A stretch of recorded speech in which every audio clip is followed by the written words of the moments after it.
সব ধুই পেলে মই রেডি করলু এতিয়া বনাবলৈ চাম এটো হল মশলা পটি লৈছো আদা রসুন পিয়াজ আৰু এটা টমেটো দিছো আৰু গাহৰিখিনি মই বইল চল কৰিলো লাই পাতখিনিও মই কাটি ললো টুকৰা টুকৰাকে এতিয়া বনাম তেল দিলো কৰাহিত বেছি দিবা নালাগে গাহৰিটো এনে তেল ওলাই সেইকাৰণে অলপমান দিছো কিনে আগত দিম মছলাখিনি ফ্ৰাই কৰি লম মছলাটো ফ্ৰাই নকৰিলে অলপ কেঁচা কেঁচা লাগে সেইকাৰণে আগতে ফ্ৰাই কৰি ল'ব লাগে দিলো 1 চামুচ তাৰপিছত হালধি 1 চামুচ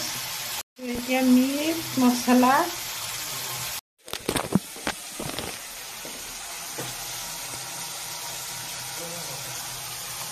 আৰু অলপমান দিছো জলকীয়া গুড়াটো দিলে অলপমান কালাৰটো ভাল লাগে ৰঙা ৰঙা তাৰকাৰণে দিয়া হৈছে এতিয়া মই মছলাটো ভালকৈ ফ্ৰাই কৰি লম মছলাটো ফ্ৰাই হৈ গৈছে এতিয়া মই গাহৰিখিনি দিলোঁ মাংসখিনি ভালকৈ অলপ ফ্ৰাই কৰি লম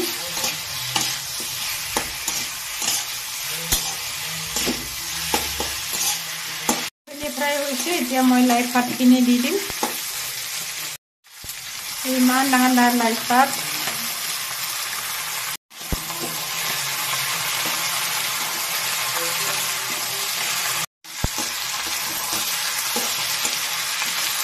এতিয়া মই পানী দিম অলপমান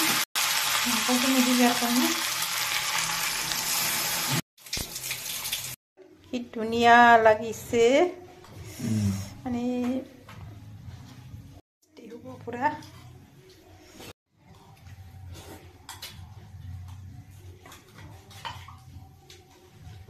খাই চাং এটা